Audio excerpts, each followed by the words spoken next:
الحكاية بتبدأ مع سانج وهو في المستشفى ومنتظر ولادة زوجته، لكنه للأسف اكتشف انها توفت لما ولدت ابنه. وبعد سنين يان ابن سانج كبر، ولما كان بيتفرج على التلفزيون بدأ يقول الكلمات قبل ما المذيعة تقولها، فسانج انبهر بشدة وعرف ان ابنه بيقدر يعرف الأحداث قبل ما تحصل، عشان كده أخده وراح لنادي رهانات. بس المشكلة ان يان بيشوف ثانية واحدة بس في المستقبل، وللأسف والده ما قدرش يستغل موهبته في كسب الفلوس، ومع ذلك يان اتشهر وطلع على التلفزيون لان الجميع انبهروا بقدراته وموهبته الغريبة. ده غير انه وعد المذيعة انه هيبقى شخص مشهور وغني لما يكبر. بعد سنين طويلة بنكتشف ان يان اصبح شاب فاشل شغال في مطعم وسط المدينة، وكان بيكره شغله لان مفيش اي حد بيحترمه ومعهوش فلوس. حتى الناس كانوا بيطلبوا منه يستعرض قدراته في رؤية المستقبل عشان يتسلوا معاه مقابل مبالغ مالية بسيطة. بعد كده بتنتقل بينا الأحداث لشين. شين كان بيوزع إعلانات لنادي الملاكمة الخاص بيه، لكنه اتفاجئ إن في صاحب نادي ملاكمة منافس طلب منه يبعد لأنه بيزعج المتدربين. ده غير إنه بدأ يقاتله، ومع إن شين جسمه ضعيف وحجمه صغير إلا إنه ماهر بالملاكمة ومسك المدرب طحنه. بس للأسف أصدقاء المدرب حضروا واتلموا عليه كلهم. في الوقت ده لينج وصل المطعم اللي يان شغال فيه. لينج يبقى ابن يان، لكن والدته انفصلت عن والده لانه فاشل. وهنا بنلاحظ ان لينج عنده مشاكل ومركب سماعات لان سمعه ضعيف. في البداية يان اتكلم مع ابنه وقعد يحكي له على اللي حصل معاه. طبعا لينج زهق منه وخلع السماعات الخاصة بيه عشان يركز في المذاكرة. بعد فترة قصيرة مجموعة بلطجية دخلوا المطعم، فيان خاف وحاول يستخبى منهم. يان كان مستلف مبلغ مالي كبير من البلطجية، ولانه ما دفعش هددوه بالضرب وطردوا كل الزباين من المكان وحاولوا يطحنوه، لكنهم ما يعرفوش انه يقدر يشوف ثانية في المستقبل. وفي اول القتال يان توقع حركة البلطجي وانقذ ابنه لينج من الاذى. بعد كده تفادى كل الضربات لانه بيشوف اي هجمة قبل ما تحصل. وفي وسط المعركة بنعرف ان شين مدرب الملاكمة موجود بره المطعم، ولما سمع صوت القتال دخل عشان يتفرج. شين تابع يان وهو بيقاتل البلطجية وبيتفادى ضرباتهم كأنه ملاكم محترف، وانبهر بموهبته الرائعة. في النهاية البوليس وصل اخيرا وقبض على الجميع.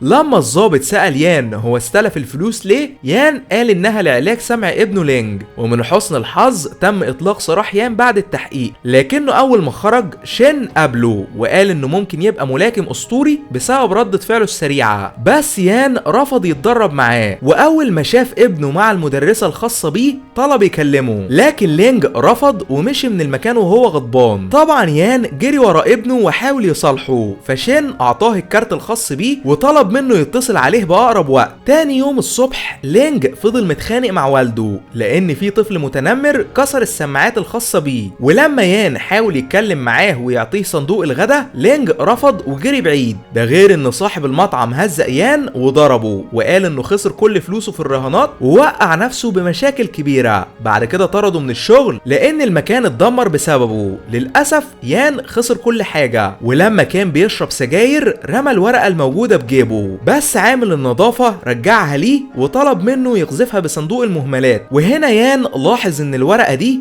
فيها عنوان شين مدرب الملاكمة، فأخد نفسه وراح عشان يقابله لأنه خسر كل حاجة وهو ده ملاذه الأخير. أول ما يان وصل النادي اتفاجئ بمدربة يوجا اسمها ماي، وهي بتستقبله وبترحب بيه. وهنا بنعرف ان ماي أخت شين، وهما الاتنين قاسمين النادي مع بعض. في البداية شين رحب بيان وقرر انه يعطيه أجر كل أسبوع عشان يتدرب معاه زي الملاكمين المحترفين بالظبط. في بداية التمرين يان لياقته البدنية كانت ضعيفة جدا وما بيقدرش يتنفس لأنه بيشرب سجاير طول اليوم، ومهما شين حاول يحفزه كان بيفشل لدرجة ان يان نام وسط التمرين. في الوقت ده لينج وصل المطعم، ولما سأل صاحب المطعم عن مكان والده قال انه راح لنادي الملاكمة ومبقاش شغال هنا. اما ماي سألت اخوها هو بيدرب يان الفاشل ليه، فشين قال ان عنده موهبة رهيبة وبيقدر يتوقع حركات خصمه قبل ما تحصل. وفي وسط كلامهم فجأة جرس الباب رن، ولما ماي فتحت اتفاجئت اتفاجئت بلينج. لينج دخل النادي وشاف والده وهو بيتمرن، بس الغريبة ان اول ما يان لاحظ ابنه استجمع قوته في ثواني مع انه كان تعبان ورجع للتدريب بقوة رهيبة. بعد ما التدريب خلص يان راح عشان يتكلم مع ابنه وقدم له سماعات جديدة بدل اللي اتكسروا منه. اما مي لاحظتهم من بعيد فاخدت ضمادة وقدمتها للينج عشان يداوي جروح والده. وهنا يان وعد ابنه انه هيبقى اقوى ملاكم في العالم وهيخليه فخور بيه. بالليل شين استعد لانه هيلعب ماتش ملاكمة للهواة. شين كان عايز يكسب لانه بيتمنى يبقى مقاتل محترف زي والده. وقبل ما المباراة تبدأ يان جهزوا للقتال. من الاول شين هجم على خصمه بشراسة ملهاش مثيل ونزل فيه طحن لانه ماهر بالملاكمة، لكن مع الوقت خصم شين رجع للقتال من جديد ووجه ضربات مضادة قوية جدا. وهنا بنعرف ان شين عنده مرض في الرئة لانه ما كانش قادر يتنفس وبدأ ينهج وسط الماتش. للأسف شين وقع على الارض وكان هيفقد الوعي بسبب مرضه، فالحكم اخرجه من المباراة. وهنا شين ترجى يان يكمل الماتش مكانه. في البداية يان رفض لكنه وافق بالنهاية لانه عايز ابنه يبقى فخور بيه. ومن الاول يان استخدم قدرته في رؤية المستقبل وتوقع حركات خصمه من اجل تفادي الهجمات. مع ان يان بيقدر يدافع كويس الا انه ضعيف في الهجوم واضطر يجري وسط الحلبة لانه خايف يقاتل. لكنه قبل ما يخسر الماتش وينسحب ابنه لينج طلب منه يفوق من جديد، فيان اتشجع واستجمع قوته واستخدم قدرته في رؤية المستقبل لتوجيه لكمة مضادة لخصمه افقدته الوعي تماما وكسب الماتش. فابنه حس بالفخر وسقف له على الفوز. بعد المباراة شين شكر يان لانه دخل القتال بدلا منه وقال انه هيبقى ملاكم عظيم في يوم من الايام. وهنا يان حكى له حكايته من البداية وقال ان حلمه في الحياة هو انه يخلي ابنه فخور بيه. فشين وعده انه هيدربه ويستخدم قدرته الخارقة لرؤية المستقبل عشان يخليه افضل ملاكم بالعالم. بعد كده بنقابل كانون. كانون يعتبر اقوى ملاكم في البلد كلها ويبقى بطل العالم، ده غير انه كان حاسس بالملل لان مفيش اي حد قادر يهزمه. فمدير اعماله طلب منه يستحمل ويقاتل بدون كلام لانه بيكسب فلوس كتير جدا. اما يان بدأ اول مباراة ليه في طريق الاحتراف، ولما دخل الحلبة اظهر قدراته الرهيبة في الملاكمة. يان قوته وسرعته اتطوروا بشدة لانه اتدرب مع شين طول الليل والنهار بدون توقف عشان يخلي ابنه لينج فخور بيه، ومهما خصمه حاول يوقفه ما كانش قادر. في النهاية يان استخدم قدرته لرؤية ثانية واحدة في المستقبل وهزم خصمه بالضربة القاضية، فابنه طار من الفرحة هو ومي. من تاني يوم يان استمر في التدريب مع شين بدون توقف عشان يطور من مهاراته ويبقى بطل العالم في الملاكمة، ده غير انه كان بيدمر اي حد يقف بطريقه وكسب كل التحديات اللي دخلها وقرب اكتر واكتر انه يتأهل لماتش بطولة العالم. يان اظهر قوته الحقيقية وقدر يهزم الملاكمين اللي بيتحدوه في الجولة الاولى، لدرجة ان في ملاكم فقد اعصابه بسبب تنبؤه لحركاته وهاجمه بشراسة طول الماتش. لكن يان استغل الفرصة المناسبة ونزل فيه طحن بدون رحمة، وفي النهاية توقع ضربته وغفله وكسب بسهولة. بعد الانتصارات دي كلها يان وشين طلعوا على التلفزيون لان الجميع انبهروا من قدرة يان على رؤية ثانية في المستقبل، ده غير ان في دكتور مخ واعصاب فحص عقله وقال انه مش قادر يفسر سر قوته الرهيبة. واول ما رؤساء اتحاد الملاكمة شافوا يان قال انهم لازم يمنعوه من المنافسة لان رؤية المستقبل تعتبر غش وبتساعده يعرف حركات خصمه. طبعا شين رفض طلبهم وقال ان يان اتولد بالقوة دي وبكده تعتبر موهبة طبيعية مش غش. لكن رؤساء الاتحاد اصروا على رأيهم وقرروا يمنعوه من الملاكمة. لما شين ويان كانوا بيتكلموا مع بعض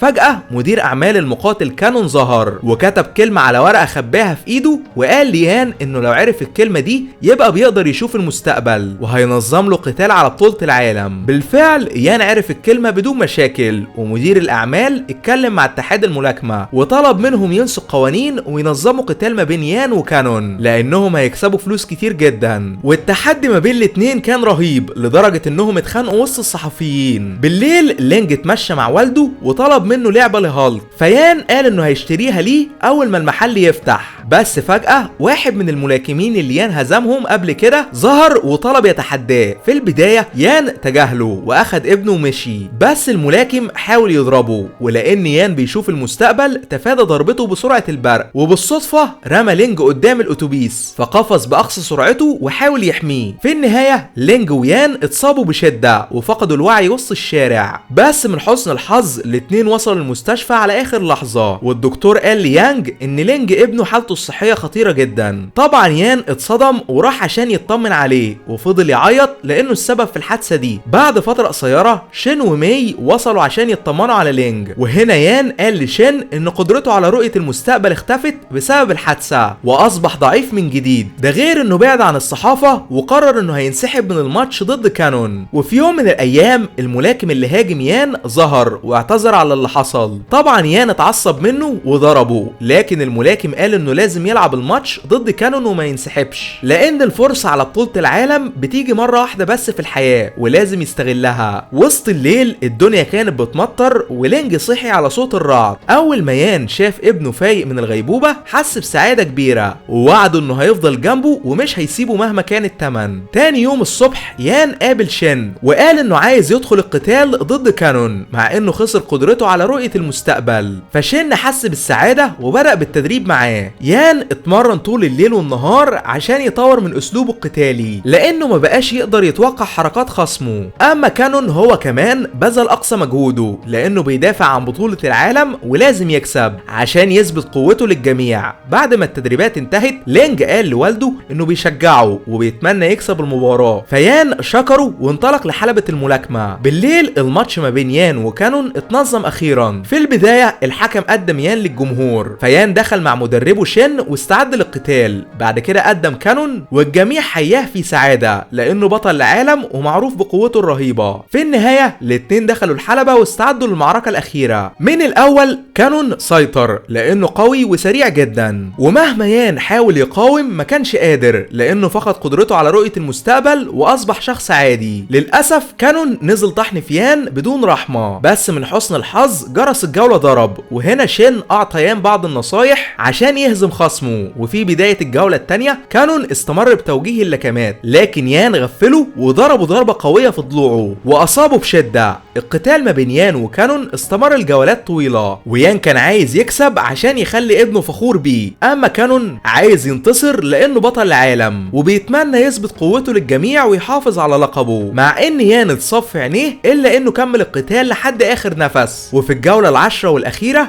يان اخد ضربة قاضية وقعته على الارض وكان هيفقد الوعي، بس اول ما شاف ابنه لينج وهو بيشجعه استجمع قوته من جديد ورجع للقتال بكل ما عنده. يان وكانون استمروا في الملاكمة لحد ما جرس الجولة ضرب، فكانون حيا يان على قوة احتماله الرهيبة. ومع ان كانون كسب الماتش بسبب النقط الا ان يان حس بالسعادة لانه اظهر قوته الحقيقية وخلى ابنه فخور بيه. وده كان ملخص الفيلم. اشترك عشان توصلك اقوى الملخصات كل يوم، واشوفكم عما قريب باذن الله.